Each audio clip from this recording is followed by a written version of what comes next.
Welcome to Side by Side Games. I'm Alokin, an advanced gamer. And I'm Oceanwolv, a casual gamer. We're a husband and wife duo reviewing video games from different gamer perspectives to help you and your person find your next two-player game. We discuss pros and cons and then break down the game into four categories: co op ability, production quality, gameplay mechanics, and overall fun. Let's get into it. We are so excited to share this new game that we just found and finished because it is one of our favorite games that we've ever played together. hmm And it's called PlateUp. Love this game. And we rated it a 7.3 out of 10. And we're so excited to get into the game and why we rated it this way. The TLDR is that PlateUp is a fun and replayable co-op game with great teamwork mechanics and customization options, but it falls short on accessibility and visuals and has some clunky gameplay features. PlateUp is a roguelite restaurant sim where up to four players build and run a restaurant from scratch as back of house and front of house ops. They cook meals, buy and place appliances, and serve food. Some other details about the game is that we bought it at $20 on Steam. We played over about 40 to 60 hours at this point now. We're pretty close to all the recipes, and this style of co-op is definitely couch local, but you can also play it online. So starting with our pros and cons list, I'm going to go over my pros on PlateUp, which the first one I have is that it's very easy to learn and get started. Anybody can pick it up. The controls are super easy to use. And then another one is that there's a ton of content. This game can really keep you hooked. It starts off really simple, but it is super in depth. And then another thing Mm-hmm. I really loved about this game is that the online community is really active. So if you're YouTubing it or you're searching on Reddit, you can find a lot of tips, and people are very friendly. And I really like that part of just learning and enjoying a game. Yeah, my pros list is very similar to yours because my pros list is that I love that PlateUp has the ability to customize every single level. And this is something that not every hmm game has. Usually, when we buy games, it's like a set, they have the defaults, and you have to choose a character, and this is the layout of the game that you have to play. They made a journey, whereas PlateUp is literally a DIY game. And that's hmm what's so special and amazing about PlateUp.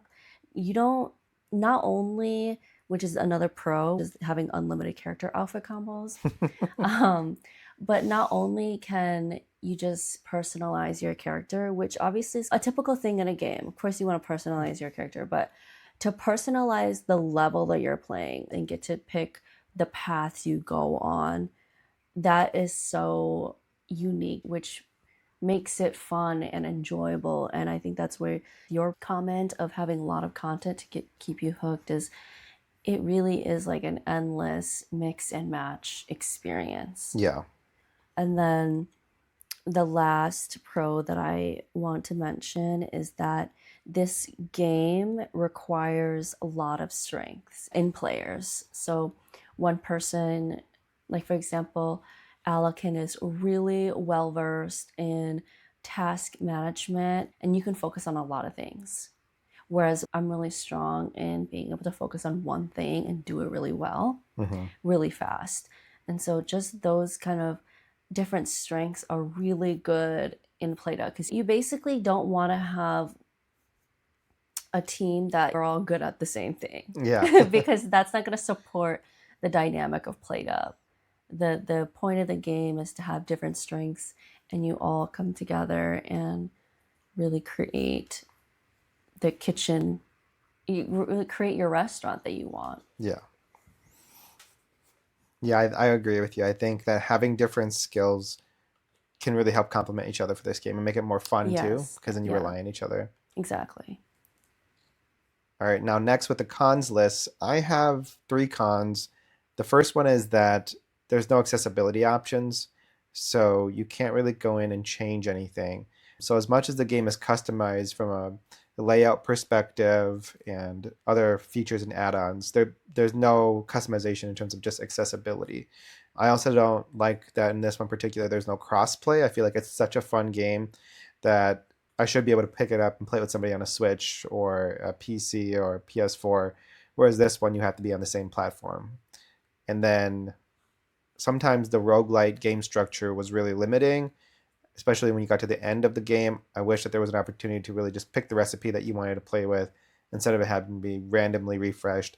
Because if you abandoned enough restaurants, you could get what you wanted anyway. So it just seems like a bad part of the game that they could easily fix, um, and have an element that is selectable versus being roguelite. Okay, so my three cons that I have about PlateUp is the first one, the game only has written instructions, not visual instructions. And so that can be really difficult for accessibility reasons, like you said earlier, right? Mm-hmm. No accessibility options. Having the visual instructions are so helpful, especially if it's a recipe game. PlateUp, I had to put in a lot of effort to memorize how to make dough. I need to do this and that, and then blah, blah, blah. And then the second con is that there's only food. There is one drink in the restaurant, but I wish there were more drinks like soda or juice or smoothies because it just would add more fun and delight in the game and more variety. Sometimes there's levels where I'm just cooking like soup and that's all we're doing and it just feels like repetitive. So I wish there was more drinks. And then the last con of PlateUp I feel is the one that I did have quite a bit of trouble with is the mechanics. Sometimes it became clunky, which is something that we'll talk about later. All right, our first category that we're going to be reviewing today is co-op ability, and this is how well the game supports teamwork and collaboration between players. My rating I have here is an 8 out of 10. I put it pretty high. This is like the love category. And what I love about this game is that you can have a lot of fun in advance in the game, whether you're playing with two players or four. And adding players enhances the game, but it doesn't require it. And you also need to rely on each other's unique skills to keep the kitchen afloat. Yeah, because there were a couple hours or days where you would just play solo and you were able to complete a level. Yeah, it's fun. It's different. You said play differently, but it doesn't hinder you from completing it. I rated PlateUp's co-op ability a 10 out of 10 because Perfect score. literally a perfect score. I love this game so much. It has easily become one of my favorite games because of its co-op ability. Yeah. This game is literally meant for multiple players because everyone's skill set and strengths are necessary to advance. I was thinking about this game, and it is like being in the kitchen in real life where you need to constantly communicate, have designated roles, and strategize together to win. Hmm. It's such a good. Agree. This is definitely a video game that I would highly recommend for two players, of course, and even three and four. Yeah. The next category that we're going to be reviewing is the production quality, which is about the design, artwork, components, and overall craft of the game's materials. And so for my rating on PlateUp, I did a 7 out of 10. I say that while the character design is a bit boring, the world design of PlateUp definitely makes up for it. Mm. There are many outfits, kitchen layouts, appliances, terrains, and foods to mix and match. So you can fully customize your experience, as I've said, is such a big pro. And then a cute little bonus is that you have two cats at home And that is who very help nice. as restaurant guests when you do practice mode. And that I just love that. I appreciate those cuteness. That is a really nice, delightful moment in the game that they were very intentional about, you can tell, and it adds a lot. Mm-hmm. Yeah. Um, After hearing your review, like I'm thinking maybe mine might be a little too low, but I rated mine at a 5, Mm. which is at the bottom of the fair. And the reason that is I just feel like it is just very fair, average. Like the game doesn't rely on any fancy frills or visuals to make it like really enjoyable or fun, which is totally fine because that's what the game is. And the soundtrack is also pretty minimal. I think that there was just a lot of opportunity to have some fun thematic music per different location or setting, like when you go into the country or the city Mm-hmm. or turbo, like the music is different. Like even in the turbo levels it could have been different so that there's a little bit more pressure or something. Mm-hmm. But I think that if they would have just added a little bit more of those elements, it could have Mm-hmm. helped enrich the experience a little bit more. Otherwise, I think overall it's just a little bit basic. All right, next we're going to talk about gameplay mechanics, and this is the game's rules, flow, balance, and how engaging and intuitive the gameplay feels. My rating for this, I put a 7 out of 10. I put simple, which makes the game simple to learn. I enjoy the ability to upgrade appliances to make more levels in depth. The automation is when the game starts to really get fun. And sometimes I do feel that the game is a little clunky when you're trying to maneuver around corners. And it's not Mm-hmm. clear, like when you put a plate down, what's going to happen, or when Yeah. you pick it up, but there is a pattern Oh once my you learn it. God. I think it could have been a bit higher, but I just would have loved to see, because the game is so simple with the buttons, for there to be a one-headed option where you could play with just the right joystick or the left Mm. one, because you pretty much only need a few buttons. Yeah, I definitely agree, and that's one of the cons that I had said earlier is the clunky mechanics. What you said did ring a bell for me. With the game, you can't hold things, you can't hold anything but one thing. Mm-hmm. And that's super hard. And it becomes really challenging during rushes and when you're just under pressure. And then, like, for example, when you're in the front of house and you pick up a dirty dish, and then there's no other place to put the dish because everywhere is dirty, you can't put it back down. Yeah. I thought that was like super challenging and almost annoying because I'm like, oh my God. So it just makes you have to really, again, put in that mental effort Yep. that I feel like isn't necessary. Yeah. And for me, I rated PlateUp's gameplay mechanics as a 4. Mm. So the 4 means that it needs work. Yeah. The gameplay overall, of course, is intuitive. You just have to cook or serve. But navigating the game was really tough because it didn't have much instructions when you're in the game. It's That's just true. like you're in here and then you Good figure it luck. out. Yeah. Yeah. It does have like the game is cute because it'll have like simple instructions like this is the kitchen. And I'm like, yeah, I know I'm in the kitchen, but what do I do here? Yeah.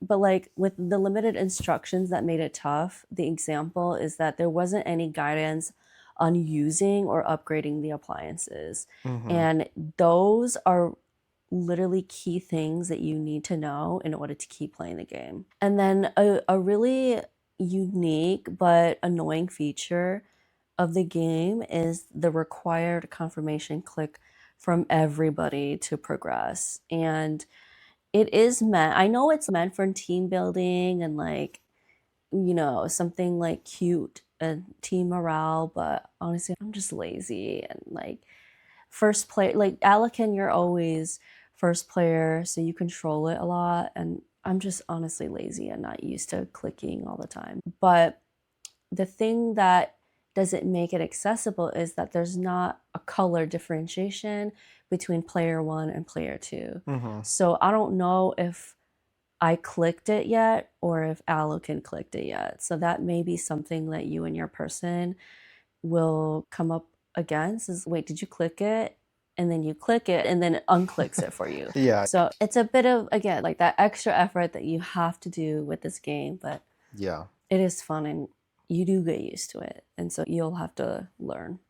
So for the last category that we review is called overall fun. And this is how enjoyable and entertaining the game is for immediate play and long-term replayability.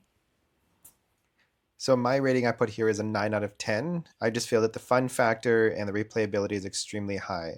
So as the recipes progress in difficulty, it's challenging, but it also allows the players to control their own destiny with how they plan and how they organize new dishes. So Mm-hmm. for me, the game is just seriously so freaking fun. Like once you Yeah. get in the groove, this game is so fun, especially to play it together. You put it as your top 3. Yeah, So this is one of that's my top 3 favorite a games huge high for regard co-op. for Yeah. PlateUp. Yeah. I also rated it as a 9 out of 10 for overall fun because the first things first, which maybe we should have started with this, but if you enjoy Overcooked, but you don't want that constant anxiety and pressure, PlateUp is the perfect game for you and your person. Because that's what me and Alokin felt. I love Overcooked. I don't want to be constantly hounded by this timer. And Yeah. that is one thing that PlateUp doesn't have is there's no countdown of a number. Mm-hmm. Like you you lose by your own doing if you don't serve it on time, if you don't cook it on time. Overcooked, instead, you lose from the timer. So that's one thing that I feel like makes it super fun and that I would prefer PlateUp over Overcooked any day is Mm-hmm. because you don't have that looming anxiety and pressure over you. All the time. Yeah. And then with the plenty of mix and match options, you shape your own gameplay. As I've said over and over in this review, the DIY personalization of this game is everything. But I didn't rate it a 10 out of 10 because I just want more variety. The drinks I was talking about earlier, or even having the option to demolish the kitchen walls when you have chosen a layout. That Mm-hmm. just would have made my experience so much more fun and less repetitive because it can get like that even if you have different recipes because you're in a couple layouts you get to once you play you and your person will figure out which layout is best for you and your workflow Yeah. but That would have been a overall cool. That would have been a really cool feature it to would have knock been down a wall and I like know expand your restaurant to keep it linear after day yeah 15 instead of going straight into overtime. right Okay, you can grow and you can break down a wall and introduce new appliances or even whatever, but that would be a really interesting feature. Yeah. but even without those options this game is so fun that's why I put it at 9 out of 10 it's for me I feel like yeah you gotta play if you love Overcooked. All right. So the averages for each of the categories Oh yeah. we'll go through. Co-op ability, I had an 8. You had a 10, so our average is 9. Uh, Production quality, I had a 5, you had a 7, our average is a 6. And then gameplay mechanics, I had a 7, you had a 4. That puts it at a 5.5. And then finally for overall fun, we both had 9, so it's a 9 average. And then when you take all the scores and you calculate it and divide it by the 4 categories, we're left with that final rating of a 7.3 out of 10. So with that 7.3 out of 10 rating, we do feel like PlateUp is a fun and replayable co-op game Yep. with amazing teamwork mechanics and customization options. But just know that it falls short on accessibility and visuals, and it does have clunky gameplay features are that you can work around, Yeah. but you will run into. We hope this helps you find your next two-player game. If you want a quick rundown of this review, check out our blog in the description. We have more two-player game reviews there so you and your person can find the perfect one.